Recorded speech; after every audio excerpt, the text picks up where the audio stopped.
Bom dia, é um prazer muito grande a gente estar juntos aqui, com você aí onde você está, nos ambientes mais diversos possíveis, cada um desses encontros múltiplos, porque você está daí me vendo e para você a sensação é de uma certa exclusividade.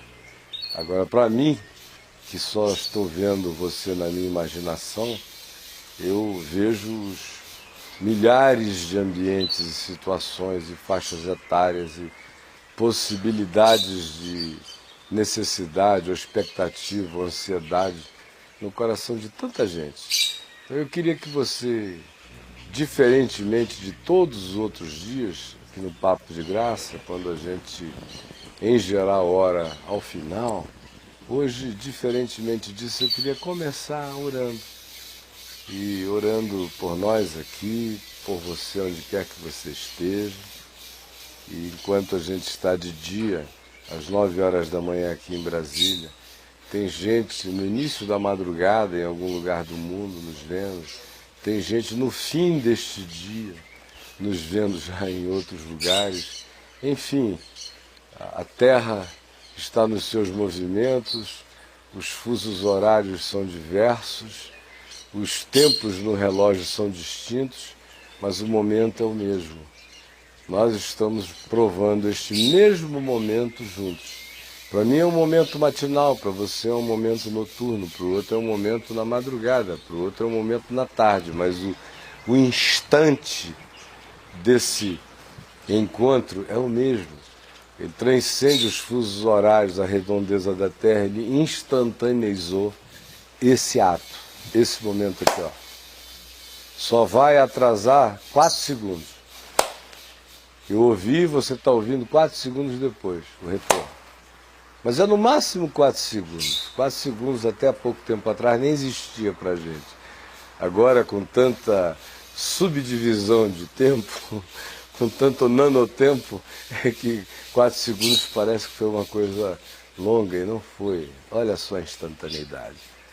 Ora, se o delay entre nós, via internet, é essa barbaridade de 4, 5 segundos acontecendo, no entanto, aquele diante de quem nós estamos é aquele que diz eu sou, diante de quem não há delay. As coisas estão sendo nele. E é porque nós temos essa confiança, essa certeza, é que afirmar para você que existe uma comunhão espiritual entre nós não é poesia, é fato. Neste instante a gente está reunido em torno desse nome que está sobre todo nome e fazendo isso com essa instantaneidade que tem um delayzinho de 4 segundos apenas entre a minha voz e a sua audição e delay nenhum nessa possibilidade de encontro acontecendo aqui entre nós e nós em Deus. Vamos orar então? Jesus, eu quero te agradecer por essa manhã gostosa, pelos amigos queridos que estão aqui comigo e por aqueles muitos e muitos queridos que estão em tantos outros lugares, participando com alegria, com avidez, com interesse, com um coração que marca esses encontros com muito significado. E eu quero pedir que na espontaneidade do nosso encontro singelo aqui, neste lugar, aqui em casa, proceda coisa e coisas, palavra e ação invisível da tua palavra, para o coração de muitos, de todos, de cada um de nós. É o que eu te peço, certo de que já fomos ouvidos. Em nome de Jesus. Amém. Gente boa, hoje eu tenho grandes prazeres. O primeiro é de ter aqui comigo meu mano amado, querido, da vida inteira, o Robin Glass. Quando eu mudei para Niterói com 12 anos de idade, ele devia ter aí seus 4. Meu pai ficou muito amigo do pai dele, o reverendo Davi Glass. Amigos íntimos, era uma das pessoas acerca de quem papai falava com aquela ternura de quem tinha em Cristo de fato conhecido um irmão, de profunda comunhão no espírito, na mente. E a família dele toda, que é uma família muito grande. É muito difícil no meio cristão evangélico haver pessoas que tenham memórias de décadas do meio evangélico que não conheçam alguém relacionado à família do Robin, porque ela é uma genealogia das mais fartas no meio evangélico. De um lado, do lado paterno, ele vem de uma ascendência, ele tem uma ascendência de missionários ingleses no Brasil. Avô, pai, tios, pessoas que se esparramaram aqui, que foram verdadeiros missionários ingleses, à la Livingstone, que enquanto pregavam, distribuíam Bíblias, também mapeavam a geografia, a topografia, davam nomes a rios, a florestas e coisas do gênero. Era National Geographic Explorers, pregando o Evangelho verdadeiramente ao estilo Livingstone do passado. Isso do lado da família, do lado paterno da família dele. Do lado materno, aí tem bifurcações diferentes. Todo mundo conhece a revista Ultimato, por exemplo, do nosso amigo Elben César. É uma família evangélica de genealogia antiga, de pastores que no meio presbiteriano foram dezenas, e seus filhos são os César.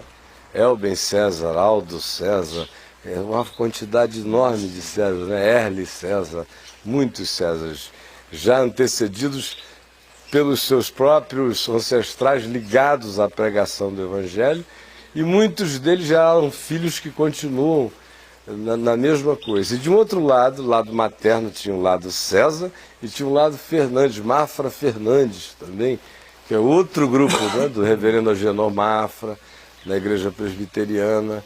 E foram casamentos também entre pessoas, irmãs que casaram com irmãos, irmãs de grupos extensos no meio cristão, famílias amplas, casando com gente lá de cá também com outras bagagens extensas.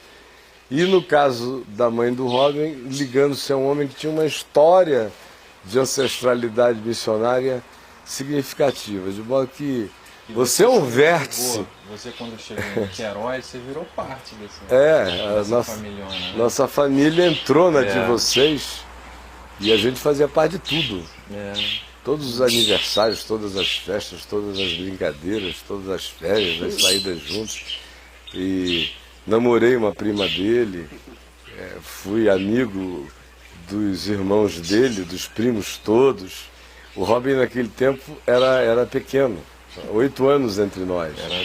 Né? O meu amigo de tete a tete era mais o Pepe e com ele a Dot, a tua irmã. O Charles, um pouco mais velho, ele era mais amigo da Lucília e do Duca, que já são mais velhos do que eu, filho do reverendo Antônio Elias e o nosso amigo Duca. Né?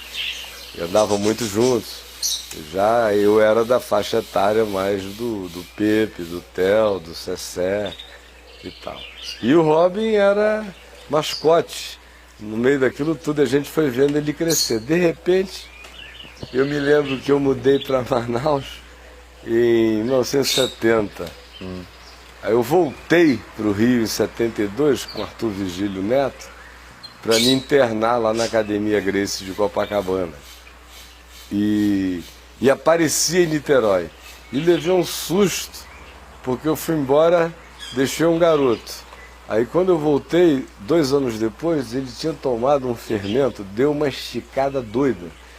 Aí eu me lembro de um presbítero dizendo assim: eu não sei onde esses meninos vão parar. Olha este absurdo. Era o Robin crescendo ainda garotinho. Aí muito convívio, não sei o que, depois eles foram outra vez para a Inglaterra, aqueles períodos de 5 anos de férias missionárias, né? Que era de cada 5 a gente passava um lá. Um ano. E aí foram. Aí eu encontrei com ele lá. Eu fui para Inglaterra a primeira vez, com 22 anos, eu acho, 77, 22. E o Robin estava um adolescente comprido, e foi meu cicerone, aquelas frio danado naquelas ruas de Bristol. E a gente mal agasalhado, chegamos lá, eu cheguei vomitado, que eu fui atrás de vocês em Southport. E aí na travessia do navio de Calais para Dover, no Canal da Mancha, tava aqueles dias infernais daquele Canal da Mancha quando enlouquece, é uma loucura mesmo, né? Você passou mal? Não, eu não vomito, eu não passo mal. Eu sou quase impassável mal. Eu tenho alguma coisa estranha dentro de mim que eu seguro todas as ondas. Mas o navio inteiro, meu irmão, vomitou. Todo navio. E eram de você também. 500. Eu levei 3. Aí começaram, era hora do almoço. A gente atravessando para tua casa na Inglaterra, íamos para Southport. E eu não sabia nem como eu ia chegar para fazer lá. Estamos aqui, tranquilo, coisa de jovenzinho, de 22 anos, tudo é festa, né? Ele no avião, cheio de gente, hora do almoço. Aí, começa aquela loucura, aí eu começo a ver aquele navio dançar, aquele povo no main hall do almoço, começa a vomitação nas mesas. Aí eu levantei e fui para um convés, 3, 4 andares de navio, eu estava no penúltimo. Aí eu fui lá para fora, vou chegar aqui para nem sentir esse cheiro, pegar um vento. E pegar respingo de chuva e de água na cara, que faz bem. Aí eu fui bem pra frente, deixando. Aí batia a onda no navio, espirrava aquelas granolas, aqueles grãozinhos na cara, e o vento forte do Canal da Mancha. E eu respirando legal. Aí nisso, eu tô ali, vem um cara andando no convés, bêbado, assim, no navio, contra o vento empurrando, e ele bêbado, andando, de repente, quando ele está a alguns metros de mim, aquele vento poderoso soprando, ele faz, rapaz, o bicho veio voando, ó. Eu de raincoat. Você foi lá longe. Quieto, longe de tudo. O vômito veio. Pai, aí eu falei, ai, Jesus. Aí não estava, nem tinha começado o meu drama nesse dia. Aí eu fui ao banheiro do navio. Aí não tinha, todos os banheiros, o maior intervalo entre a torneira e o vômito era isso aqui. Você não dava nem para ligar assim, nem para puxar água assim. Aí eu tive que tirar o grude no papel, meu amigo. E a gente no meio do canal ainda para chegar em Dover, lá na Inglaterra. Aí de Dover lá para Southport era longe a beira. Não, você fui tomar banho naquele dia, 1h30 da madrugada, por misericórdia. Mas peraí, a gente nem estava em Southport. Bom, eu cheguei lá, bati na porta meia-noite, na casa de vocês. Aí abre um senhor, aí eu acompanhado de mais 3, né? Aí, mortos de frio, eu coberto de vômito, porque essa foi a primeira vomitada do dia, eu levei mais 2 depois dessa. Tava podre. E aí aperto a campainha, meia-noite e meia, atende um senhorzão inglês alto, fino. Boa noite. Assim, meia-noite e meia em Southport, era quase assalto, né? Aí, aqueles caras estranhos.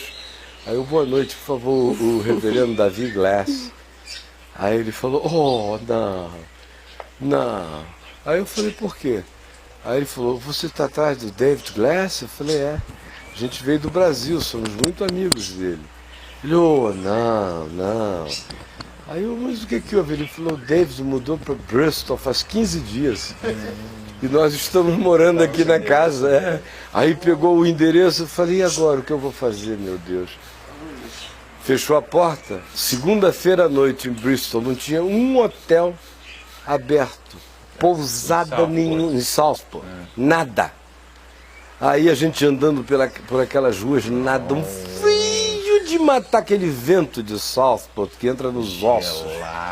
Aí, nada. Aí eu batia nas pousadas e todo mundo dizia que estava fechado, não era hora e que segunda-feira ninguém abria.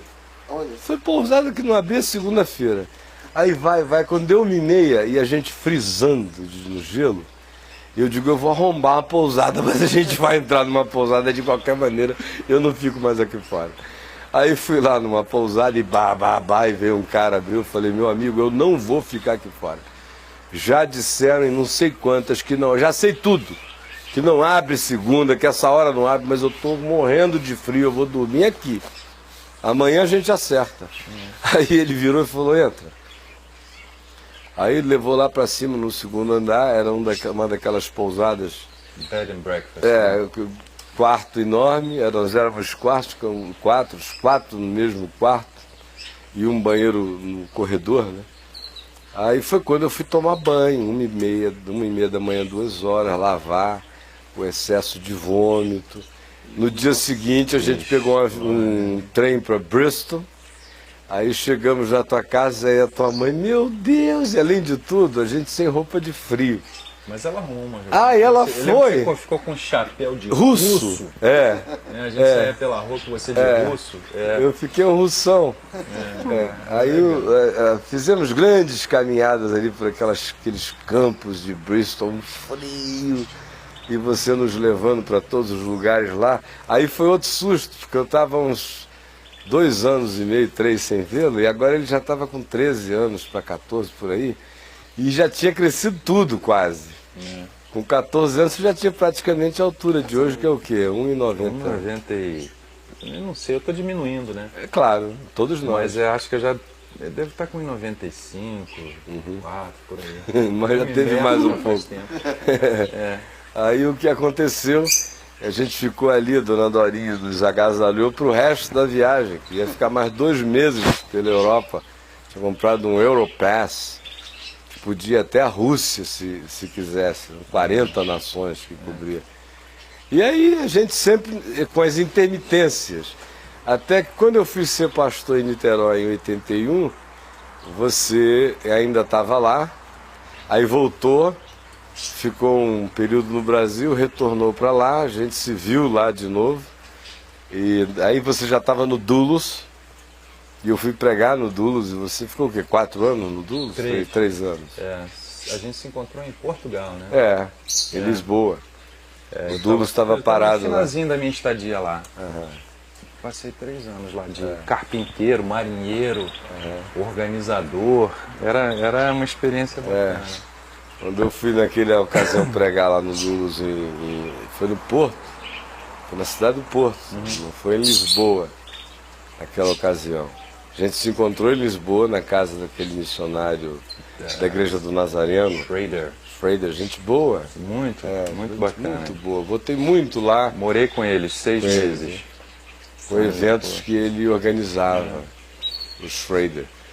Aí depois a gente mudou pro evento no Porto, fomos juntos para lá. Aí encontramos o reverendo Davi e Dona Dorinha, que estavam no navio naquela altura. Eles foram seu pai e sua mãe. Para lá, Não, eles vieram na Inglaterra.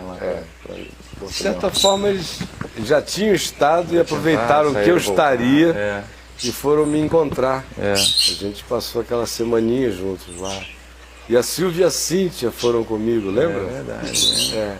Porque eu estava organizando uns grupos para Itaú Turismo, e aí eu aproveito para falar do Daniel Cardoso, que é outro amigo querido de muitos anos de Niterói, que está aqui com a gente. Amigo comum também, meu e do Robin, e a Dora, nossa amiga Dorinha querida, que vocês conhecem aqui de Brasília, do Caminho e tudo mais. Mas aí, continuando na sequência dessa história da Silvia e da Cíntia que vocês conhecem, Daniel está envolvido com viagem e turismo, mesmo antes de ter a agência dele, ele já viajava com prazer compulsivo pela terra, organizando grupos de amigos. O principal amigo de viagem dele era o Wallace.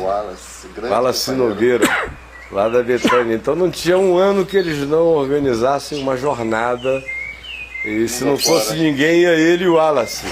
Mas geralmente ia mais gente, né? Geralmente é mais gente. Aí foi que depois vocês fizeram um time de viajantes, do tempo do Gil também. Gil, exatamente, né? Atual, todo ano tinha aquela viagem, começaram com voltas ao mundo. Com dinheiro, sem dinheiro. Aí, geralmente sem, né? Vocês davam a volta ao mundo naquele grupo? Deram alguns. O Wallace adorava. O Wallace... dar a volta ao mundo, literalmente. Ele queria chegar, ele não importava muito de conhecer os lugares. Né? Ele queria chegar, ele queria botar o pé. Conheço. O Wallace é uma figura interessantíssima para você viajar, né? Porque ele tem interesses diferentes da maioria das pessoas numa viagem. Por exemplo, a primeira vez que ele foi a Israel comigo, Ele já tinha estado lá antes, com Neemias Marinha, na década de 60. Aí ficou 15 anos sem voltar e voltou a Israel comigo em 82, eu acho. Aí era a segunda vez e a primeira vez de quase todos os outros. Só ele e eu já tínhamos ido mais de uma vez lá, àquela altura. Aí a gente está lá, o povo emocionado, eu pregando no Monte das Oliveiras e tal, todo mundo chorando. Aí acaba de pregar, aí o Wallace, que era também outro amigo de infância, né? Porque o Wallace me conheceu, eu tinha 12. Ele era recém-casado. As meninas estavam nascendo, eram pequenininhas, eu vi boa parte delas nascerem. E Cíntia, Joyce, a Ellen. Então, eu vi nascerem ali. E aí o interessante na coisa é que eu acabava de pegar, por exemplo. Aí, Caio, você viu a quantidade de Citroëns que tem em Jerusalém? Eu digo, meu irmão, eu estou olhando para o céu. Aí ele, e você para os Citroën? Tem Citroën, tem não sei o que, tem impressionante a atividade econômica, ele já ficava imaginando quais as conexões, por onde é que entrava. Aí você chega no outro lugar, tá lá todo mundo quase assim, arrebatado. Aí ele, rapaz, eu estou impressionado com o início das placas. O que tem placa com início tal, aí vai. Aí chega no outro lugar, outra coisa tá rolando extraordinária. No Rio Quizon, ali no Carmelo, o rio tá poluído pra caramba, há muitos anos, né? Mas é o Quizon, onde Davi matou os profetas, então não pode fazer análise da água, né? O rio pode estar podre, a simbolização, os significados, as memórias, as lembranças, as histórias é que não ficam poluídas. A menos que algum evangélico entre na história e polua tudo, né? Aí, do contrário, está lá. Aí a gente está para ser arrebatado de alegria. Aí quando eu acabo, o Wallace chega e diz, mas rapaz, como é que um país desse, que resolve problema de água no deserto, disso, daquilo, não despoluiu ainda esse rio? Aí foi outra conversa longa sobre o rio. Eu digo, rapaz, esquece o rio, fica com Elias. Aí um dia eu ia observando isso que você falou. O Chico está dizendo que parou tudo aqui. Ah, é? Com o Thiago? Mas aí volta Ele ali já, daqui a pouco. O Wallace, a gente viajou da Alemanha para Dinamarca. A gente queria encontrar com a Andréia. Andréazinha, que a gente falou dela outro dia. Estava falando da Andréia esses mas aí dias. quando nós chegamos na Dinamarca, a gente mostrou o endereço dela. Ligamos no Brasil, não conseguimos. Falou, então vamos para a Suécia. Vamos para a Suécia, que aqui não gostei disso aqui. Aí fomos para a Suécia. Chegamos na Suécia, passamos uma tarde na Suécia. Pega o microfone. No dia seguinte a gente voltaria para Amsterdã. Aí, por que a gente não vai à Noruega? Porque assim já conhecemos a Dinamarca, conhecemos a Suécia, agora só falta conhecer a Noruega. Aí eu falei, Wallace, é longe, a gente sair daqui, nós estávamos em 4, né? Aí, não, mas aí a gente já conhece a Noruega, não sei o que, a gente dá uma chegadinha lá, passa um dia lá, então tá bom. Fomos para a Noruega. Viajamos o dia todo de Estocolmo até Oslo, neve de um lado, neve do outro. Longe. Longe? Não é moleza não. Saímos cedo, chegamos à noitinha, já noite, já no inverno, né, de europeu. Quando chegamos já à noite lá, eu falei, Wallace, pra gente ganhar tempo, vamos tentar ver se a gente consegue um barco, um ferry boat, pra gente voltar, pelo menos para Copenhague, que eu já tinha feito essa viagem e ganhava tempo, né? Era uma viagem agradável, excelente. Aí paramos em frente ao porto, eu fui tomar informações, aí eu voltei com a informação. O próximo só daqui a 3 dias, porque estava saindo um aqui agora a 40 minutos, daqui a 40 minutos vai sair um. Isso devia ser 86, 87. Isso foi em 89. Porque a Andréia só foi para a Noruega em 86, 87, eu fiz o casamento dela, ela foi. Exatamente, foi em 89. Aí diz o Wallace, eu por mim já conhecia a Noruega. Se você quiser, podemos ir embora. Olhei para o Gil, olhei para o Pontual, para mim tá bom. botamos o carro no ferryboat e voltamos para Noruega, para Dinamarca. Já conhecia a Noruega. É típico do Wallace mesmo. E outra ocasião, voltando de Toronto para Miami, ele queria ir para Nova York. Queria rever Nova York lá, alguns amigos lá em Nova York. Falei, então vamos embora. Vamos para Nova York. Eu topo qualquer coisa também, né? Para viajar. Aí, no caminho, ele falou, você conhece Montreal? Eu falei, conheço. Disse que é uma cidade muito bonita. É uma cidade interessante, bonita. Você está afim de dar uma passada lá? Eu falei, pô, é longe, Wallace. Não, mas eu dirijo. Você não se preocupa não que eu dirijo. Eu falei, então tá bom, você dirige. Ele assumiu o carro, eu deitei e fui dormindo, né? Chegando já em Montreal, depois já de um dia inteiro viajando de Toronto a Montreal, ele me acorda, eu estava dormindo, acho que estamos chegando em Montreal. Aí estava realmente chegando, chovendo também, noites com chuva. Aí passamos por dentro de Montreal, falei, vamos procurar um hotel aí pra gente ficar. Aí amanhã a gente vai para Nova York. Não, por mim, a gente pode tocar direto para Nova York. Já conheci Montreal. Já queria fazer a volta. Fez a volta em Montreal. Uma rotunda. Foi a plaza. E não deu Plaza Central de Montreal. Aí faz assim 10 voltas. Mas nem para fotografia. Passamos direto por Montreal e fomos para Nova York. Mas é uma grande... o caderninho, Montreal. Já toquei. Mas é uma grande figura, um grande companheiro. Wallace. É uma figura Vocês estão maravilhosa. dizendo que está sem imagem e sem som. Não tem problema, não. Se tiver dinheiro, se você tiver com dinheiro e quiser dormir no hotel 5 estrelas, ele tá ótimo. Se tiver sem dinheiro, quiser economizar, quiser dormir na estação de trem, para ele tá bom também. Ele não tem problema. Você lembra de ter visto o Wallace assim, absolutamente empolgado com um lugar que vocês visitaram? Não, ele é empolgado só com os detalhes, como você falou, com o tipo de carro, com o relógio. A produção de diamante. É verdade. Com os detalhes.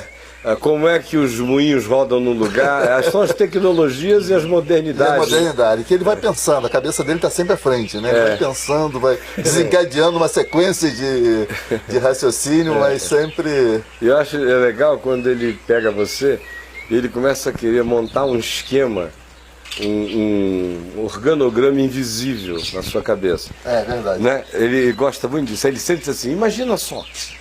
Aí ele cria sempre um cenário hipotético. Imagina um amador a guiar, ele para te explicar uma coisa que está acontecendo em algum lugar do mundo. Imagina um amador a guiar do Bradesco, imagina o Salles de não sei o quê, imagina, ele primeiro cria os presépios. Agora imagina que esse produto aqui está viajando por aqui, este aqui tem esse interesse, aí ele compra esse produto, adiciona isto, esse aqui pega, transforma, manda para aquele, volta para aquele, esse absorve, não sei o que, tal. O cartel está montado, o cartel está montado. Aí você vai... Ele vai fazendo associações. Ele vai, as associações não param. E vai. Eu me lembro que às vezes quando a gente morava juntos ali no Green Park, que eu morava numa casa, ele numa outra, a gente se via sempre, a Ellen era muito amiga dos meus filhos mais novos, a filha, dos meus filhos mais velhos, e a filha da Ellen já amiga da Juliana, né, a Camila, e a gente morando no mesmo condomínio, não encontrávamos muito. E às vezes ele ia lá para casa, na piscina, ou eu ia na casa dele, lá com ele, a Renata, e eu sentava ali com a Renata e ficava ouvindo o Wallace construir mundos. Aí ele constrói. Construir mundos. Aí fazia cada viagem, todos no mundo negocial. Inclusive queria dizer que aquela ideia de chegar na sua casa às 2 horas da manhã lá na Califórnia, foi dele, né? Foi dele? Foi dele a ideia. Não, vamos chegar na casa do Caio, não. Não, mas o Caio não vai se incomodar, não. Pelo menos a gente dá um abraço no Caio. A gente chegando de Hong Kong, de Taipei, se eu não me engano, 2 horas da manhã. Em Los Angeles, o Caio morava próximo, né? Em Claremont. Morava a 55 minutos na direção oeste. A gente aluga um carro aqui, a gente dá uma chegada na casa dele e dá um abraço nele. Mas olha, já é mais de meia-noite. Não, é rapidinho, a gente chega lá. Chegamos na casa do Caio, era umas 2 horas da manhã, né? 2 da madrugada. Foi o primeiro city tour. Aí foi uma alegria. Chegou Daniel, Wallace, Gil, Gemal. Não, era Pontual. Aí fizemos lá uma coisa city de madrugada. Ainda rodamos lá. Ainda rodamos, fizemos em Claremont. Fui mostrar para vocês o Seven College. Isso. Uma cidade assim que tem uma cara meio diferente. Prédios antigos. Mas de madrugada, né? E aí eles voltamos para o aeroporto. Só? Foram a Los Angeles. Foram embora. Foram a Los Angeles. Só programão, hein, Daniel? Só programão, cara. Acho que eu não vou viajar com você, não, hein? Pô, isso naqueles idos, né? Que valia tudo, né? Mas você já fez umas viagens muito bacanas. Já. Você sempre foi um viajante exímio, né? Foi, sempre viajei muito. O Robin também, eu conheço o Robin também, né? Que tenham viajado tanto quanto o Robin. O Robin também não fica atrás, não. Não é nem de ter passado a vida viajando, é de ter viajado para muitos lugares diferentes e interessantes, né? A história familiar toda, né? Verdade. De muito movimento. Depois, aquele tempo no Dulles, que você também viajou pra caramba. Que era muito engraçado, porque você ia dormir de noite, botava a tua escova de dente no copinho, ia dormir e acordava em outro país. A sensação de você viajar e que você está morando no navio é que o teu ambiente ali não muda, né? Você está na tua cabine. O que muda é quando você sai no deck e você vê que você está em outro país. Você mudou de mundo, né? É muito legal. Teu quarto foi para outro mundo. Ali, não fez as malas, não fez nada. Você vai dormir, né? Seu quarto foi pro... É uma experiência bacana. Qual foi a sensação mais chocante que você teve, assim, de o seu quarto mudar de ambiente tão dramaticamente? Eu tinha o melhor quarto do navio. Não era o melhor, é porque eu sempre fui muito esmerado, eu sempre gostei dos meus espaços. Você sempre pegou qualquer lugar e transformou num lugar seu. Eu tinha um quarto que era assim, era um pouquinho maior do que a cama, só tinha um banheirinho e eu dava festa lá dentro. Dava festa, tinha um negócio... sabia das festas? Acho que não. Tinha um negócio que a gente tinha deixado pra lá, que era um fazedor de pipoca, né, que era uma maquininha assim que esquentava muito. Eu cozinhava naquele negócio, e fazia ovo frito, e chamava os amigos, cabia uns 6, 7, todo mundo em pé assim, mas eu dava altas festas. Era muito legal. E uma chegada num lugar que o cenário te chocou? Teve vários. Na época que eu era carpinteiro no navio, eu comecei como marinheiro. Né? E aquele trabalho de marinheiro mesmo, raspando, pintando e tal. E na época que eu era marinheiro, os carpinteiros que eu passei viram meus dotes para carpintaria. Os carpinteiros eram responsáveis pela atracação do navio, pela pilotagem. Então eu tenho carteira de piloto de navio.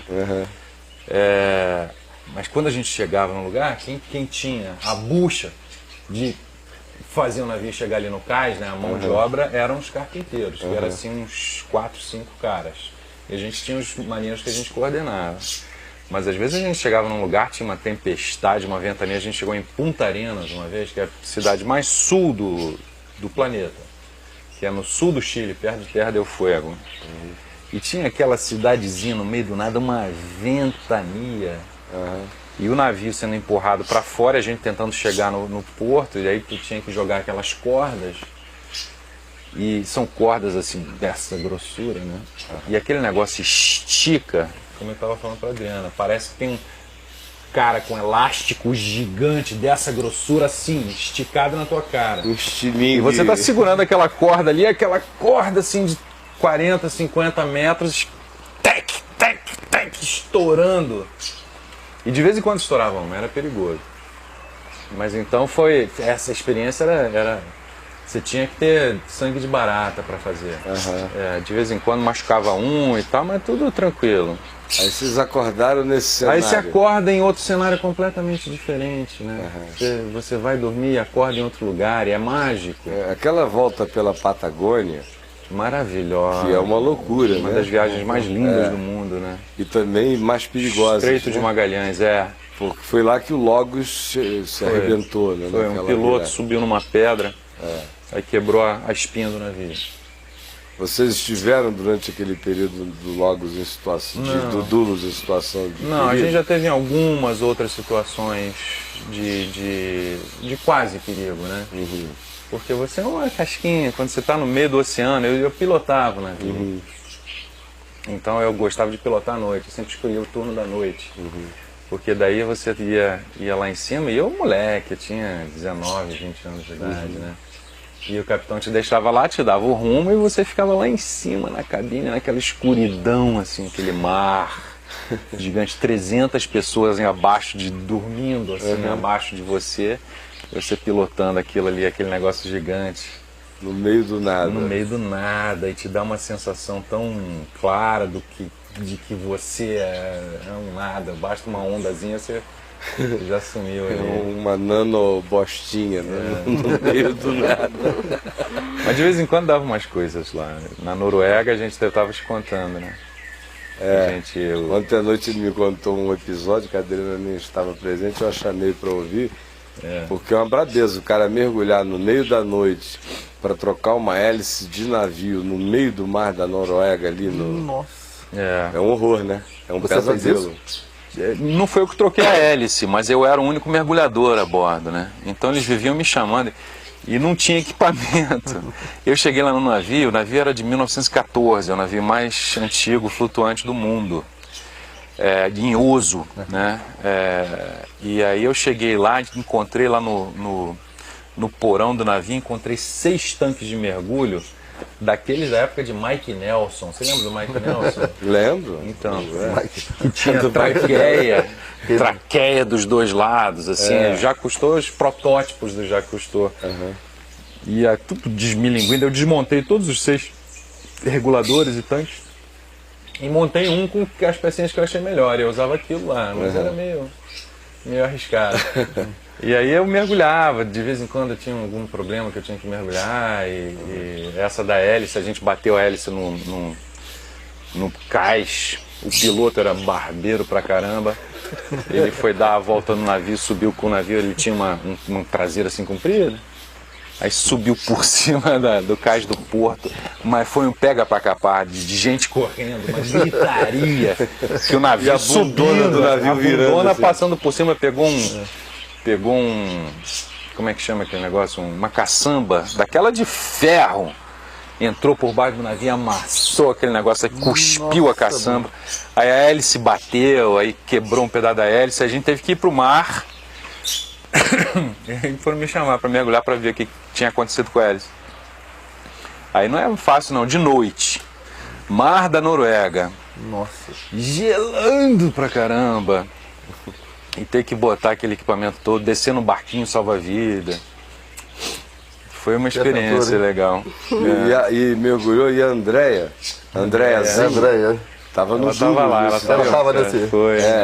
E aí o Robin me falou ontem à noite que ela ficava da popa, aquela escuridão abismal, o cara descendo para lá, e o navio inteiro vendo, porque era uma coisa perigosa no meio do mar da Noruega à noite, para trocar uma hélice do Dulus.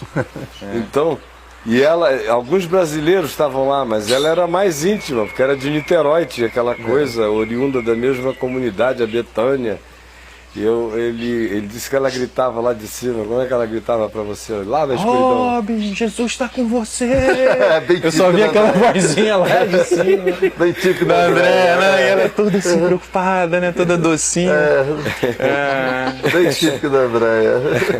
Agora, a navio não traumatizou a família do Robin, porque o reverendo Davi naufragou na costa da Argentina, Lagos, na Patagônia, naquela região entre Montevidéu e Buenos Aires. De Buenos Aires. Aí foi no Lagos, né? Aquela entrada do mar Não, do foi Rio antes da Plata. disso tudo, ele estava viajando com o amigo, ele era jovem ainda, né? É uma história muito bonita, né? Como é? Aliás, eu gravei essa história, sabia? Eu tenho uma gravada. Ele contando ou você? Ele contando antes dele morrer. Poxa, eu queria ter essa história. Eu tenho que editar, eu te mando.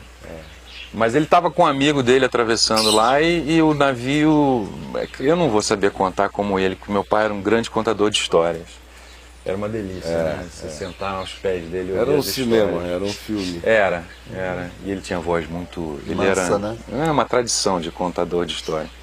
Ele estava viajando alguma coisa da missão dele, eu não sei o que era, com um amigo, e estava no setor mais econômico do navio, né?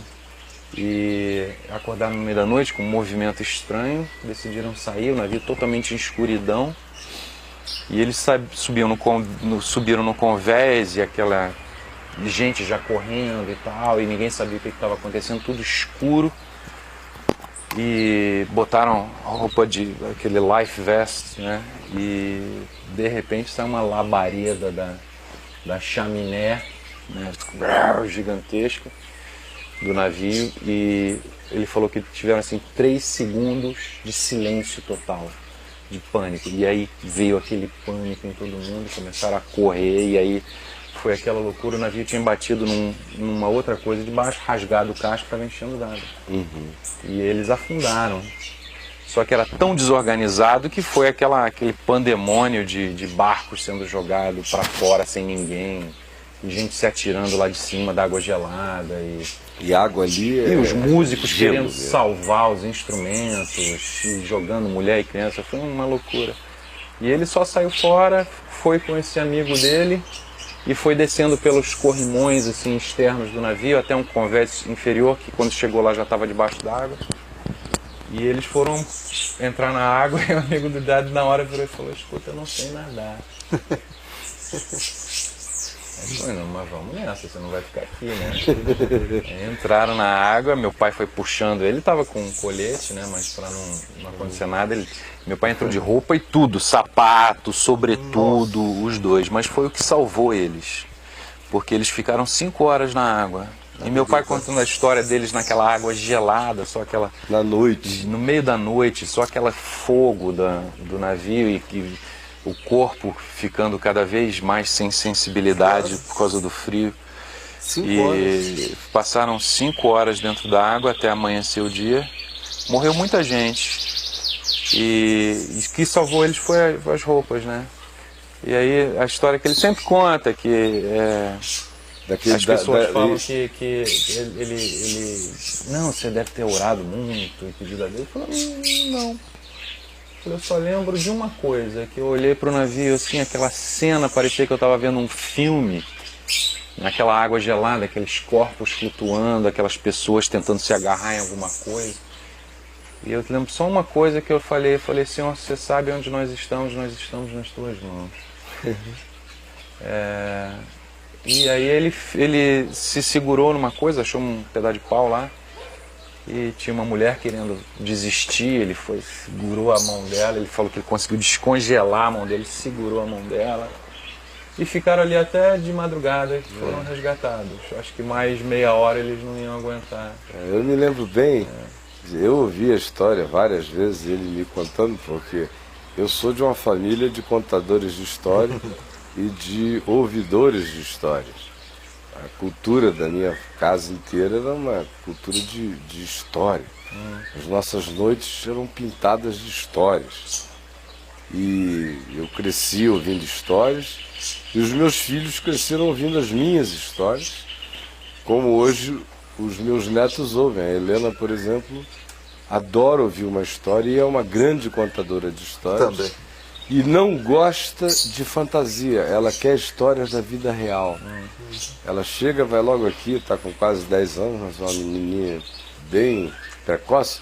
Ela vai se sentando no meu colo, uma hora dessa de manhã cedinho, ela já chega, se agasalha no meu colo todinho assim, entra, se embute em mim, nem foi tomar café ainda, encosta assim: vovô, me conta uma história. Aí eu conto uma história para ela, adora. Pois bem, eu ouvi várias vezes, muitas histórias do Reverendo Davi. Eu pedia: me conta de novo aí, Reverendo, aquela história do Naufrágio. E porque uma coisa interessante é que ele era amigo do meu pai, o pai do Robin. E eu cresci com ele me vendo crescer. Mas ele sempre foi um homem que não desprezou os pequeninos, nunca. Ele tinha um imenso prazer em gente, fosse criança, fosse o pequenino pobre, fosse o pequenino ignorante, fosse o pequenino novinho na fé. Ele era um homem que se dava com muita espontaneidade às pessoas. E eu só me lembro do Reverendo Davi me tratando como um homem grande desde pequeno. Ele me respeitava com carinho. Eu tinha 12 anos e ele parava e me perguntava, ouvia. Ele queria saber coisas, ele me achava interessante. E eu cresci olhando para ele não como um senhor distante, mas como um grande amigo do meu pai que tinha prazer em mim. E nunca o senti distante. Quando eu me converti, aí fiquei ainda mais próximo dele. E, paradoxalmente, aos 26 anos de idade, eu fui ser pastor da igreja onde ele era pastor auxiliar do reverendo Antônio Elias, na Betânia. Sucedeu o reverendo Antônio Elias e o reverendo Davi Glass não tinha querido ficar na efetividade do ministério, ele ficou lá. Aí eu cheguei e dei o título ao reverendo Antônio Elias de pastor honorário e ao reverendo Davi Glass, pastor Antônio Elias de pastor emérito, e ao reverendo Davi Glass, que tinha voltado para a Inglaterra recentemente, de pastor honorário. Mas antes dele voltar para lá, a gente teve mais 1 ano e meio ou 2 de convívio antes de vocês irem. Tanto é que foi a sua mãe que arranjou o primeiro apartamento onde eu morei ali em São Francisco, no Lido, e o segundo para onde eu mudei, onde o Lucas nasceu, lá na Miss Chatham, ali na Itaipu, né, na Praia das Flechas. E naquele período, aqueles 2 anos ali, em que eu era o pastor da Betânia, ele estava lá na livraria evangélica, montando o centro evangélico, na Rua da Constituição, eu ia muito à praia com ele, com a sua mãe. Quase todo sábado, era um período que você estava na Inglaterra, né? Acho que naquele período você tinha voltado para lá, ficou e voltou. Ele era um apaixonado pelo C.S. Lewis. Foi ele que me introduziu ao C.S. Lewis, o reverendo Davi Glass. Foi ele? Foi ele começou, assim que eu me converti, ele pediu para eu ler as Cartas do Inferno, eu li. Aí ele começou a me falar e me dar livros do C.S. Lewis. Aí ele me deu Longe do Planeta Silencioso, aí eu li. Aí quando eu li Perelandra, em Manaus, com 21, 22 anos, eu fiquei encantado, eu li várias vezes, depois eu li aquele This Hideous Place, que Fora é o terceiro, da Hideous Strength. Daquela trilogia.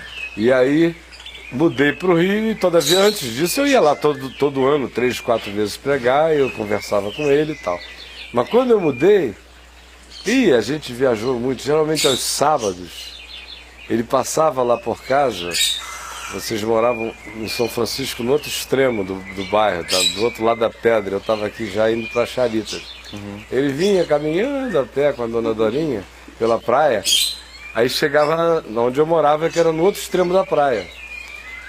Aí eu já estava por ali esperando, aí a dona Dorinha ficava andando na praia para lá e para cá, e ele geralmente me pegava, ela andava, a sua mãe às vezes com a Alda ali por São Francisco, e eu ia com ele na direção de Charitas e Jurujuba. Cada um ia para uma... Elas ficavam ali com aquela conversa de mulher, e ele ia comigo filosofando C.S. Lewis e outras figuras e não sei o quê, o grande divórcio do livro do C.S. Lewis aí, e as viagens. Mas eu me lembro de um dia, assim, muito interessante, que eu falei a ele, você sabe que quando eu acabei de ler o Perelandra, me bateu assim uma sensação de inadequação à terra total. Ele falou, encontrei uma pessoa que se sentiu como eu, porque eu, Caio, quando eu acabei de ler o Perelandra do C.S. Lewis, eu saí para a rua e eu olhei assim em volta e eu disse, verdadeiramente, eu não sou deste mundo. Nunca mais esqueci. Eu vi que eu não era deste mundo. De fato, eu era um alienígena a esse mundo. Mas eu vejo as pessoas leem, todo mundo só acha interessante a imaginação, mas ninguém se sente como você se sentiu. E eu também. Para mim foi verdade. Eu vi que eu era constituído de uma outra coisa, que eu pertencia a uma outra dimensão, a outra natureza, a outra história. E a gente sempre conversou muito. E a última vez que eu conversei com o reverendo Davi foi pelo telefone, foi pouco antes dele morrer, que você me ligou e você me falou, papai não tá legal.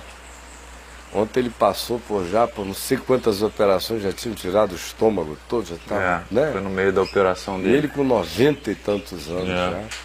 E aí ele falou, você me disse, eu acho que ele ia ficar muito feliz se ele ouvisse a sua voz.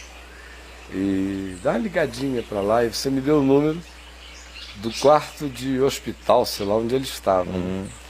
Aí eu liguei, eu acho que foi do Rio, não faz tanto tempo. Ele faleceu faz 5 anos. Não, mas nessa época que você falou. Eu liguei uns 3 anos antes. Foi antes. Uns 3 anos antes da morte dele. É. Aí, mas acho que eu estava no Rio já, de volta da Flórida. Aí eu liguei e ele atendeu o telefone. Acho que tocou do lado da cama dele. Aí ele atendeu. Tinha acabado de fazer uma cirurgia, 90 anos de idade. Dezenas de cirurgias. Aquele final ali foi pesado. É porque toda vez que a gente voltava para ir ver ele já estava assim, era assim, agora ele vai. É. Mas ele voltava, aí ele via aquele povo todo, aí ele se animava de novo. Aí falava, não vou ainda não.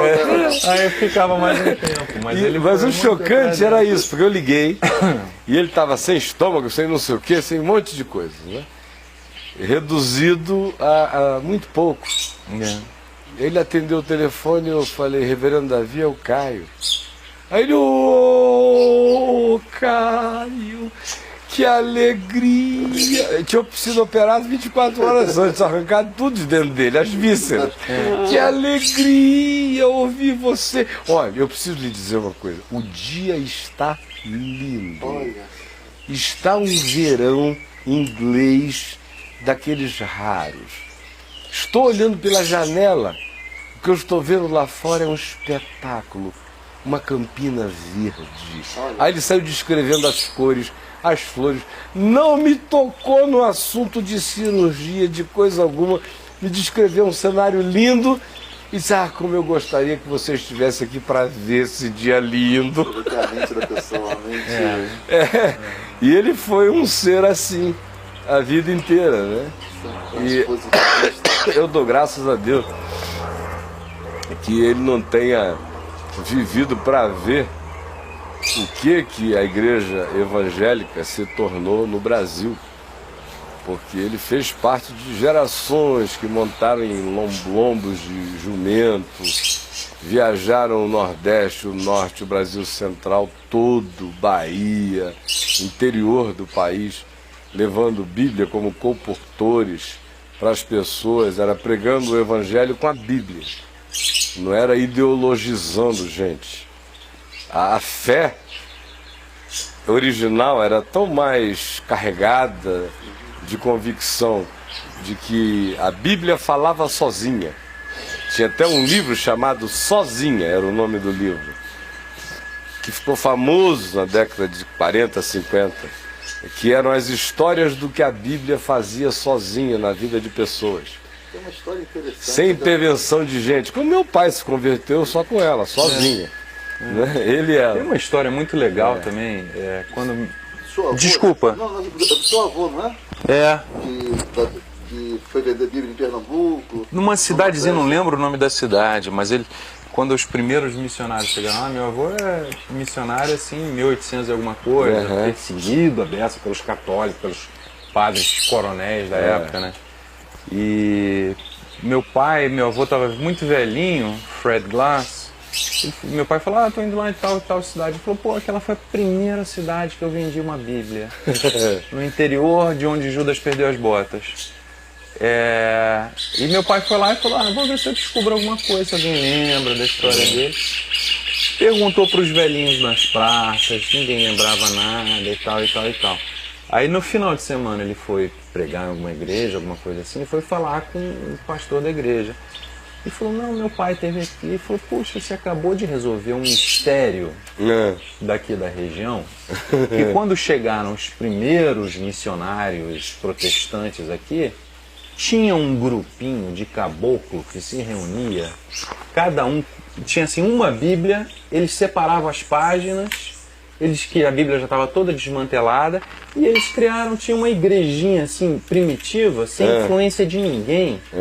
Mas eles sentavam lá, tinha uns dois que liam, E tinham o louvor deles, com músicas que eles fizeram, e ninguém sabia de onde tinha vindo aquele grupo. Aquele grupinho, aquele veio do velho lá. Deixou uma Bíblia e a plantinha cresceu sozinha. Mas foram histórias extraordinárias, assim. E se ele visse no que esse negócio se tornou, Querido, obrigado. seria uma frustração enorme. Porque foram pessoas que dedicaram suas vidas, obviamente, não ao futuro da causa, mas à sua própria geração, né? E à sua geração eles serviram de todo o coração.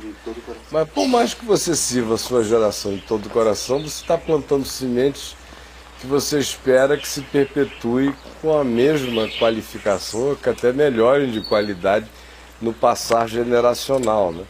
E do ponto de vista da história da fé evangélica no Brasil, é uma história degenerativa mesmo, intensa. O nosso período mais áureo não é rico. Eu quando falo aqui de tempos de 40, 50 anos atrás e dou exemplos, eu sempre faço a ressalva de dizer: havia muita ignorância, muita estupidez, muito isso, muito aquilo, mas pelo menos havia sinceridade na burrice. Mas nunca foi. A fé no Brasil não tem um momento histórico de um ápice de compreensão, de entendimento, de não sei o quê. Sempre foi um negócio extremamente confuso, mas havia uma sinceridade na prática. Né? Ou era o puritanismo dos reformados, ou o conservadorismo ortodoxo também dos reformados, ou o sincerismo zeloso e legalista dos pentecostais antigos, mas era um legalismo sincero. Né? Você podia não concordar com nada, mas você concordava com o homem. Você não concordava com a mensagem, mas você respeitava o mensageiro. Porque ele era sincero. E era de uma época que o termo, você ser evangélico, era um termo lindo, né?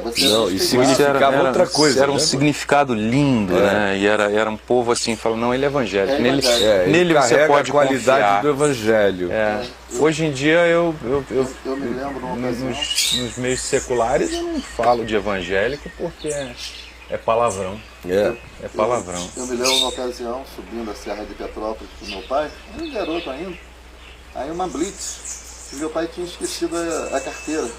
Ele saiu de casa e esqueceu os documentos do carro. Mas eu estava no meio do caminho e nós fomos. Aí chegando na subida da Serra de Petrópolis, nós íamos para um culto, um trabalho evangelístico lá. Aí uma blitz.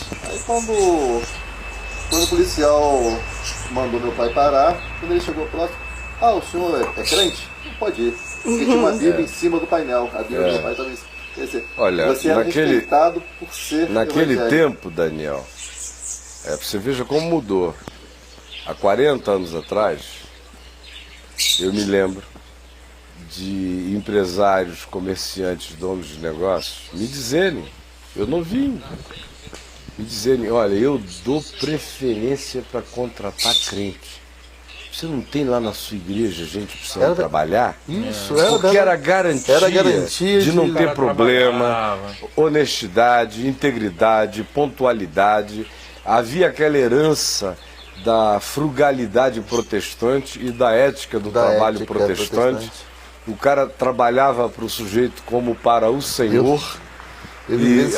Vendo no trabalho um movimento devocional da vida dele. Eu vivi essa época. E todo mundo queria um empregado crente. Era tipo ter um fiel depositário ali. Olha, não demorou 15 anos. Há 25 anos atrás, 30 anos atrás, já estava surgindo o oposto. Você não querer. Aí, há 20 anos atrás, eu já tinha decidido para mim. No curso da vida, eu devo ter assinado umas 5.000 carteiras de pessoas. Eu já tinha apanhado tanto de crente, mas tanto, eles já tinham virado tão vampirescos, tão abusivos, tão preguiçosos, tão manipuladores da fé, tão capazes de chegar para você e dizer, olha, eu me atrasei, só estou chegando meio-dia porque eu fui para uma vigília ontem à noite. Aí, se ele fosse para uma vigília, você tinha a obrigação de aceitar qualquer loucura. Ele não aparecia, ele não dava conta de nada, ele abusava em nome da fé, tirava a tua grana e não te servia. Se você atrasasse um dia, você virava patrão e ele te cobrava implacavelmente. Agora, para ele fazer a si mesmo todas as concessões e autoindulgências, você tinha que ser crente, pastor, para respeitar a decisão do espírito dele, embora ele, em relação a você, tratasse você do modo mais secular possível e queria os tratamentos de mosteiro em relação a alguém que tinha se dedicado à oração, que se fosse interrompido era quase blasfêmia. Aí eu fui cansando da moçada. Depois de anos vendo aquilo ali, você lembra, você trabalhou comigo anos. Então eu fui mudando e dizendo o seguinte, eu só aceito crente trabalhando aqui se a fé for essencial para a atividade. Porque é só se for... Inverteu, porque olha só, o exemplo final. Quando chegamos em 98 e você estava lá comigo, quando aconteceu aquela coisa toda, e o Robin foi fundamental na história toda, porque ele já trabalhava comigo e em 96 eu pedi para ele cuidar do escritório que eu estava abrindo para vir de lá na Flórida. E ele trabalhava comigo ali em Niterói. Aí ele, por várias razões, inclusive pela bilingualidade, foi para lá. E também a minha família tinha mudado recentemente, parte dela. E eu falei, você cuida do escritório, levanta fundos para a Fábrica de Esperança, vamos fazer prospecção lá de parceria com fundações locais e estrangeiras. E dá uma cobertura para minha familhinha que está aí chegando, dá uma olhada, mora perto, não sei o que e tal. E no fim de semana eu ia para lá toda sexta-feira, ele me pegava todo sábado, 4 da manhã, durante 4 anos quase. Eu chegava na United 990 ou 991 indo do Rio para lá. 990. 991, não era o 990, era da volta. Aí tava o Robin me esperando lá. Aí me pegava 4, 4h30, a gente ia direto para comer donuts lá no Dunkin' Donuts de Boca. Aí ele me atualizava com a semana do escritório nos Estados Unidos entre 5 e 6 da manhã. Aí a gente parava de falar de vinde. E ele me levava para casa já umas 7h30 da manhã, a família estava acordando umas 8. E o resto do fim de semana, eu voltava talvez a falar de escritório com ele no caminho para o aeroporto, que ele me pegava segunda-feira, 8 horas da noite ou 7 horas, que os voos saíam 10 mais ou menos. E a gente, no caminho de volta, discutia algumas outras coisas. Mas o fim de semana era para aproveitar e ir para o parque. Batizamos o teu filho num parque lindo ali, em volta. Enfim, tivemos muito tempo gostoso de convívio. Mas naquele período de 98, voltando ao assunto dos empregados crentes, como viraram um inferno, eu já falei aqui mesmo no Papo de Graça, que daqueles 500 que havia naquele tempo, os únicos que entraram na justiça contra mim foram os crentes. Os não crentes, os que não eram de igreja, eram infinitamente mais gratos. Olha, o senhor me tirou de uma situação horrível, eu recebi um salário que o mercado nunca me pagaria pela qualificação que eu tenho. A minha vida foi catapultada, me ajudaram a estudar, a crescer, não sei o que, o senhor me ensinou a pescar, muito obrigado. É uma pena que esteja acabando uma coisa tão linda, mas não vai acabar dentro de mim nunca. Obrigado e nenhum. Agora os crentes, mano, todo mundo na justiça. E passaram a vida inteira dizendo isso aqui é uma bênção. E sabiam que aquilo não tinha fins lucrativos, que todo mundo era bem remunerado porque eu era generoso, não é nem porque fossem hiperqualificados, é porque era uma questão de princípio de fé, que era daquele jeito, que era no Brasil era uma missão primeiro mundo, assim, de tentar dar apoio para os caras seguirem a vida. Teve gente que ficou ali 20 anos, mas com 20 anos, chegou com 14, se formou, fez curso da Fundação Getúlio Vargas, fez isso, fez aquilo, ganhava bem, conheceu o mundo e agradecia todo dia pela vida ter se tornado outra coisa. Quando eu vi que ia acontecer, eu reuni especialmente os mais antigos e disse, olha, você chegou aqui com 14, você com 17, você com 20 e pouco anos passaram, está acontecendo hoje isso, e eu vou precisar tomar essa decisão. A única coisa responsável que eu posso fazer é isso. Ah, pastor, Deus o abençoe. Um mês depois, tudo que é processo CREL. vindo da própria moçada, é no CREL mesmo. Então, e o Robin assistiu esse espetáculo horrendo todo, e eu estava dizendo que graças a Deus o reverendo Davi não viveu para ver essa degeneração. Mas lá na Flórida, que foi onde a gente viveu um inferno astral juntos, porque nós dois nos divorciamos lá, Na mesma época. na mesma época, mesmo ano. Ele trabalhava comigo, o dossiê Caimã caiu na minha cabeça. Se você pegar todos os files de jornais da época, especialmente do jornal O Globo, que tinha um pateta de um repórter chamado Meirelles, que era mais um criador de obra de ficção do que um jornalista. Um cara ceboso. Liso, gosmento. Chegou lá, se associou ao cônsul do Brasil em Miami, que tinha um ódio danado do Paulo Sérgio Rosa. Só tocava piano aquele cara. Que não sabemos o que ele fazia depois do piano, que ele treinava ali, né? Pra mão ficar bem habilidosa. Mas era um prestidigitador. Aí, o cônsul odiava o Paulo Sérgio. O Paulo Sérgio tinha um jornalzinho lá na cidade. Você lembra o nome do jornal? Star, não sei. Eu não sabia que o jornal era dele. Ele era tão assim... Star do Brasil, Brazilian Star. Fazia as coisas nos bastidores, que havia artigos meus em todo o número do jornal, que eram chupetados da revista Vinde. Você nem sabia que rolava? Nem sabia. E o jornal lá, sendo distribuído, tá, só autorizei, acho que foi a você mesmo que você me pediu, posso tirar? Paulo, alguém está pedindo, a Cíntia. Não era nem o Paulo, a gente pensava que era alguém que era dono do jornal e a Cíntia trabalhava para essa pessoa. Mas nós ignorávamos que o jornal era do Paulo e do Oscar de Barros. Foi só depois que você veio a descobrir. Bem depois. E aí, por causa disso e do ódio do cônsul pelo Paulo e pelo Oscar de Barros, que tinham lá uma vontade de desbancar o cônsul e de criarem a presidência daquele mecanismo lá, que é aquele Fórum de Comércio Brasileiro-Americano, a Câmara de Comércio. Eles queriam fazer o presidente da Câmara de Comércio, e a única maneira que eles achavam politicamente que tinham era ferrando o cônsul. E eu e o Robin não tínhamos nem ideia de nada disso. Conhecíamos os lados todos dessa história, mas não sabíamos de nada.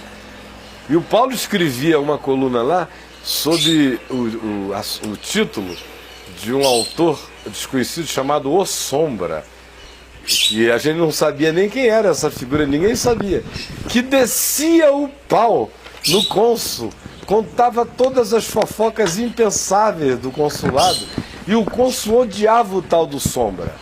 E ninguém sabia o que era, quem era o dono, quem era o Sombra, quem era nada, e o jornal não tratava só disso, falava de outras coisas. Pois bem, quando veio o tal do dossiê Caimã, o cônsul montou uma história paralela. O episódio tem 4 histórias, uma delas, 3, são parcialmente verdadeiras em relação aos episódios. Aconteceram muitos episódios e outros são criações. Agora, tem uma que é fantasia do começo ao fim, que é do Meirelles, que foi qual? Ele foi visitar o cônsul e o cônsul criou uma história para ele. Uma história, meu amigo, que acabou fazendo, por exemplo, entre tantas loucuras, o Robin virou meu laranja, que tinha 10 empresas de lavagem de dinheiro na Flórida, Um nome. lavando dinheiro para mim em negócios multifacetados. Ele lavava dinheiro para mim numa casa funerária que ele era dono, numa floricultura que ele era dono. Uma loja de cosméticos, uma de pavimentação de estrada. Eram 10 empresas. Eu era muito rico. Você sabe que até muito pouco tempo atrás eu ouvi assim que tinha gente que até hoje pensava que eu administrava uma conta lá e tinha um valor lá, 20 milhões de dólares, um negócio assim, até hoje. Essa história fica... Olha, eles só admitiram que eu nunca tinha tido nada, que o dinheiro que gravitou em volta de mim, todo ele foi para o ministério. O Robin sempre viu que eu nunca estive nem estarei para nada disso. Isso era só para ser usado para o objetivo. Eu nunca misturei. De mim para lá tudo, de lá para cá nada. Então, no meio daquela coisa toda ali, a gente naquele perrengue todo, uma das acusações é que eu estava milionário e que eu estava deixando a fábrica de esperança se danar, vir de tudo, mas que eu mesmo tinha resolvido a minha vida para sempre. Eu estava muito rico. E o Robin era o gestor das minhas fortunas e tudo mais, o homem da minha total confiança, cuidando de tudo. Eles só foram ver que eu não tinha mesmo, porque todo mundo, uma coisa eu não podia negar, era a minha paternidade. Eles podiam dizer, o Caio se divorciou da mãe dos filhos dele. Dos meus filhos não, ao contrário, eu peguei os 4 e levei para onde eu ia. E já eram adultos, mas até os adultos eu botei embaixo do braço. Quando eles começaram a ver meus filhos passando necessidade, sem eu fazer nada, aí é que a ficha começou a cair. Quando eles começaram a ver o Davi tendo que dirigir uma Kombi cheia de peão o dia inteiro, até 3 da manhã, chegar em casa às 3h30, dormir só até às 5h30, porque 5h30 já tinha que estar pegando tudo que é peão de volta, para levar lá para onde o sogro dele estava construindo, passar o dia no meio da peãozada, e aquele perrengue todo, e todo mundo duro. E eu morando lá em Copacabana, num lugar onde eu jamais escolheria para morar. Eu sou um amazonense que precisa de verde, ar, chão, num mausoléu exprimido, sem ar. Aí a ficha começou a cair, que eu não poderia. Por mais que eu fosse controlado, por mais que eu fosse avaro, por mais que eu tivesse uma cabeça de mafioso, nem o mafioso mais controlado em relação a isso, iria ficar 7 anos vendo os filhos no perrengue, passando necessidade com milhões em algum lugar, e o Robin fazendo gestão do dinheiro. Me dei bem. Me dei bem. Fiquei lá na Flórida, fiquei com tudo. Você vivendo nababescamente? É só palácio. Coisa que não passa na cabeça de ninguém, né? Mas eu fiquei bilionário, escondendo dinheiro, e foram anos e anos e anos com essa pecha. Até quando a ficha caiu, parece que foi de uma vez. E nego pensava mesmo que era tudo frente, né? Ele dirige aquele carro que só tem 2 marchas, aquilo ali é tudo frente. Mal sabiam eles, né? Que era a verdade mesmo. Que aquele carro só tinha 2 marchas mesmo. E era o teu carro principal. E que eu subia às vezes de ré a ladeira, porque ele não estava subindo de frente. Às vezes eu só andava de terceira. Lá na casa do CC, na subida da ladeirona, ele não tinha primeira e segunda no carro dele. Aí tinha que... Chegava, a gente já escutava... Lá no Grotão. De vez em quando ele ia na pauleira, ele subia um morrozinho aqui, ia de terceira. E subia um morrinho lá, a gente só escutava aí, tá chegando. Aí quando ele não conseguia, ele ia de ré, subia um morro de ré pra entrar na casa. Tem quase 1,5 km de ré ali pra subir, porque aquela coisa íngreme, labiríntica, você vai lá pro alto do monte, você mora lá no alto. Tudo, né? Eu ia de ré. Passava a ré, roncando até lá em cima. É porque eu tinha 20 milhões em algum lugar e não queria usar. Mas olha só, a gente está aqui já com 1 hora e pouco de programa, e eu separei ali um dos vídeos do Robin, e ele certamente diria pra gente, esse aí tá longe de ser o melhor, o mais bonito, o mais elaborado, ou qualquer coisa do gênero. Anteontem à noite mesmo, quando a gente viu lá uma bateria de 10, 12 vídeos que ele nos mostrou, 4 dos quais eu já tinha visto na sua casa antes, a ressalva que ele fez foi: não, esse aqui não é nada não está concorrendo a nada, não entrou em nada, não fiz com nenhum desses objetivos, esse aqui eu fiz para mim só porque eu estava com raiva. Fiquei com muita raiva num desses últimos escândalos evangélicos aí, nessa confusão geral de perversão da fé. Eu fiquei com tanta raiva que fiz esse videozinho para mim, foi o meu grito pessoal nesse vídeo. Desculpa a correção, mas é que teve uma competiçãozinha que eu entrei mesmo. Mas o nome era Con Games, Jogos de Trapaça. Sim. E eu só traduzi e pensei qual é o maior jogo de trapaça que eu conheço, que foi justamente depois de uma desses escândalozinhos que enchem o saco e só dá um nome ruim para todo mundo. E esse filme foi uma brincadeira. Por que você botou Pinch and Punch? Qual foi? The Pinch é difícil de traduzir, mas era em quatro sequenciazinhas o filme, que é The Pinch é o beliscão, eu comecei o filme pelo final. The Pitch é a fala esperta, né? The Bitch, que tem uma personagem lá no que é a putice da história inteira. É uma puta mesmo, é uma mulher, aí é a putice da história toda. E The Punch, que é um soco final que todo mundo leva. É uma história simplinha, é uma história assim, singela. E aí você reduziu os 4 nomes para ficar com Pinch and Punch.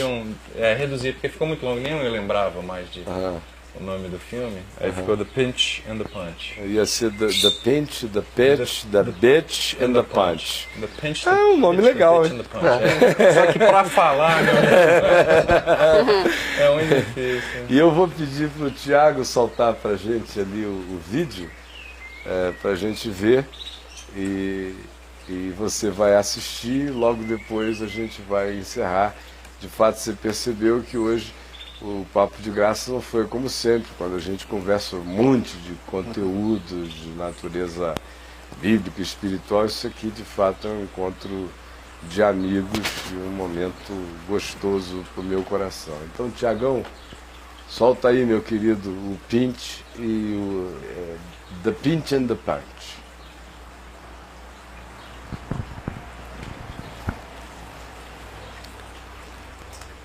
O que houve aqui? A internet caiu? Parece que sim. Não é que não?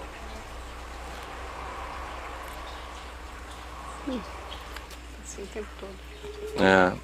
Mas ele vai, né? Com...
Ocorrendo alguma coisa que, se for finalizado e acontecer, ele vai poder fazer um projeto muito mais extenso de filme, que é um julgamento que, como eu disse ontem, vem sendo feito por diretores qualificados de cinema do mundo inteiro, dos Estados Unidos e da Europa, e ele está aí com chance de excelentes encaminhamentos. E eu, na parte que me diz respeito como amigo, fazendo uma forcinha para ver se ele e a esposa mudam para essas bandas de cá, que é para a gente repetir a dose em outra fase da vida. A gente que já teve a chance de fazer esses encontros de convívio no mesmo lugar, em lugares diferentes, em fases distintas da vida, eu gostaria, assim, egoisticamente, que isso acontecesse. Mas diz pra gente como é que o pessoal faz para... Mais fácil aí no meu site, é www.robinglass.tv.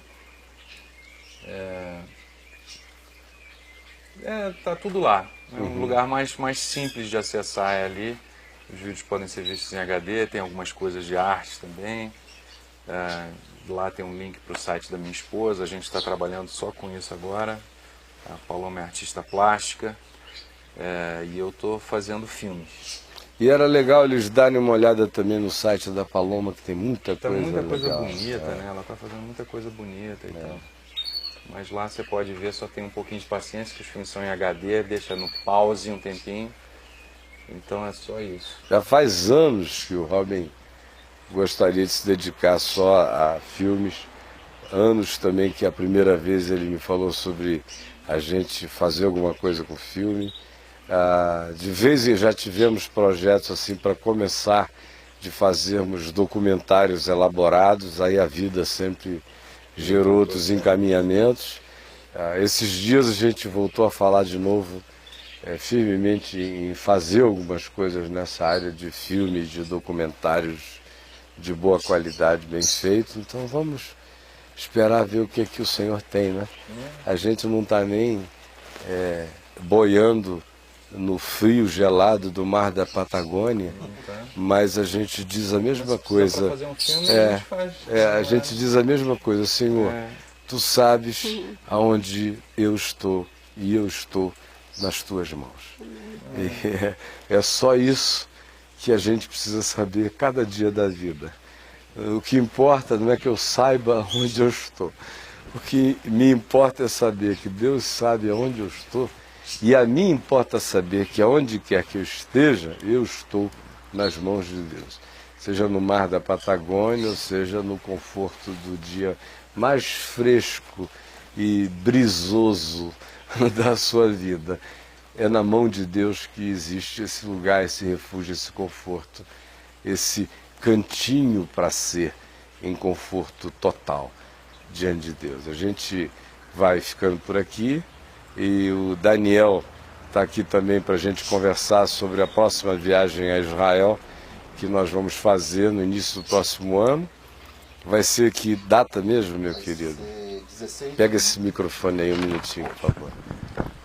A gente está programado sair 16 de março. 16 de março, um próximo. dia depois do meu aniversário. Eu já vou com 55 anos completos. Faremos uma comemoração a posteriori. 16 de março? 16 de março e o retorno... Iníciozinho de abril? Estaríamos de volta aqui no dia 2 de abril. Dia 2 de abril estaríamos aí de volta no Brasil. Dá quase 20 dias de viagem? Dá 19 dias, né? 18 dias de viagem completa. E a viagem, você quer resumir os países básicos assim para a moçada? Basicamente, nós vamos visitar Turquia, Jordânia e Israel. A viagem está programada para sair daqui no dia 16 e irmos direto para Istambul. Passaríamos 3 noites em Istambul. Depois desceríamos de Istambul de ônibus, né, fazendo várias visitas. Iríamos para Pérgamo, faríamos algumas visitas na região de alguma das 7 igrejas, né? Éfeso, Hierápolis e Laodiceia. Depois retornaríamos para Istambul e imediatamente embarcaríamos de volta para Amman, na Jordânia, né? Uhum. Passaríamos 2 noites lá em Amman, visitaríamos Petra, né? Que é uma das 7 maravilhas do mundo moderno, né?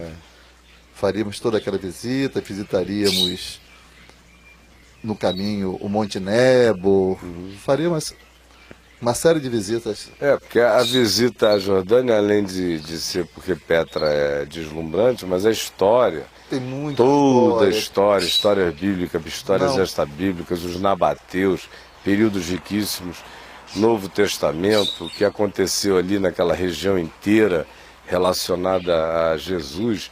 No Velho Testamento vem de tempos anteriores a Moisés o significado da região. Posteriormente, ao período do Novo Testamento, todos os movimentos que se relacionaram àquela área ali, movimentos monásticos e de vários tipos. A Jordânia é riquíssima. Riquíssima, em história, o povo não tem a menor ideia. E depois a gente vai para Israel, termina em Depois Israel. a gente sai para Israel. Uhum. A gente atravessa a fronteira sul da Jordânia com pelo Israel. chão, né? Vamos passar pelo deserto do Néguev, vamos até Jerusalém, depois vamos para Galileia e terminamos dormindo uma noite na região de Aco, né? Lá no extremo norte. Isso, depois a gente dorme uma noite na região de Aco. Que é uma outra... Uma fortaleza cruzada, né? Mas que começa a importância dela na Bíblia no livro de Juízes. Porque é uma das cidades que os israelenses tiveram que tomar naquela campanha de Josué de presença na terra, era Aco, que era uma cidade milenar, uma das mais antigas do mundo. Para nós ocidentais, é que ela acabou ficando gloriosa por causa dos cruzados, né? E das grandes guerras e enfrentamentos. Exato. E como ela se transformou num lugar fundamental para os cruzados em relação ao plano deles de tomarem Jerusalém. Então, quando eles fizeram a matança de Acre, que foi um negócio violento, tomaram a cidade, e os templários, os hospitalários, e a terceira categoria de cruzados ali, os germânicos, se abuletaram ali, fizeram aquelas grandes edificações e fortalezas, né? que são maravilhosas, são algumas das mais bem preservadas dos cruzados na Terra para se visitar, estão em Acre. A mais bem preservada, né? É linda, e aqueles subterrâneos, aquelas coisas deslumbrantes, de modo que é um lugar que eu fui pouco, porque eu fui 2, 3 vezes a Aco levando grupos e uma vez sozinho para gravar. Mas a maioria dos grupos não se interessa por Aco, porque não faz muito parte dos roteiros religiosos das pessoas. Mas eu fiz questão dessa vez de expor o grupo a esse encontro, que é de uma riqueza extraordinária. Sem falar que o lugar é lindíssimo, a margem do Mediterrâneo, as noites são agradabilíssimas ali. Mas a época que estaremos lá vai ser um período fantástico, né? De noites agradáveis, né? Clima gostoso. Vai estar fresquinho de noite e de dia lindo. Lindo, né? Quente, mas não insuportável, né? E a noite fresca, e vai né? estar começando a florir também, né? Já tudo florido, já, né? Já tá bem lindo. Já está na primavera, né? Então, quem quiser, entre em contato com o Daniel. Na Caris Travel. Dá o e-mail. Nosso endereço, nosso e-mail seria caristravel se escreve com K, caristravel@gmail.com ou @yahoo.com.br. Agora, quem quiser informações mesmo, vá lá no meu site, está tudo lá. Todas as informações estão no clicar site. Ali, está tudo. Roteiro, preços, viagem, contato, eu telefone. poderia só adiantar uma coisa, pastor, que aquele que quisesse fazer sua inscrição até dia 15 de dezembro e efetuar um pagamento de pelo menos 30%, a gente pode conseguir o trecho doméstico de graça. É mesmo? Tá. Então, se a gente conseguir até 15 de dezembro, no mais tardar 15 de dezembro, quanto antes, a gente pode conseguir o trecho doméstico. Quem for de Brasília ou de outra parte do Brasil, até São Paulo, que nossa excursão está programada para sair de São Paulo. Então, quem conseguir pagar pelo menos 30% do pacote até esse período, a gente consegue o trecho doméstico. Legal. De Fortaleza, de Brasília, de Manaus, de onde for. E aproveitar a baixa do dólar. Né? E aproveitar a baixa do dólar, né? Que o dólar está excepcionalmente propício à viagem para o exterior. Aliás, está muito mais barato viajar para Israel do que viajar, bom, pelo menos do Rio para o norte, nordeste do Brasil. É mesmo? Tá. Se a gente for fazer um comparativo de um pacote saindo do Rio de Janeiro com 20 dias em Fortaleza, saindo do Rio 20 dias em Fortaleza, com certeza vai ser muito mais caro do que passar 20 dias visitando 3 países. Que loucura, hein? Infelizmente. Que loucura e que contrassenso. Que contrassenso, né? Mas é isso. Bom, vamos aproveitar o contrassenso. Se você quiser vir, venha com a gente. A gente vai ficando por aqui. Eu desejo que Deus te abençoe muito. A gente vai prosseguindo. O dia continua. Vou aproveitar a companhia dos amigos e da Angelita, que acabou de chegar ali há pouco, está sentadinha, esperando para ter uma reunião aqui com o Daniel, a Dori e eu, para darmos uma amarradinha final nessa viagem do ano que vem para Turquia, Jordânia e Israel.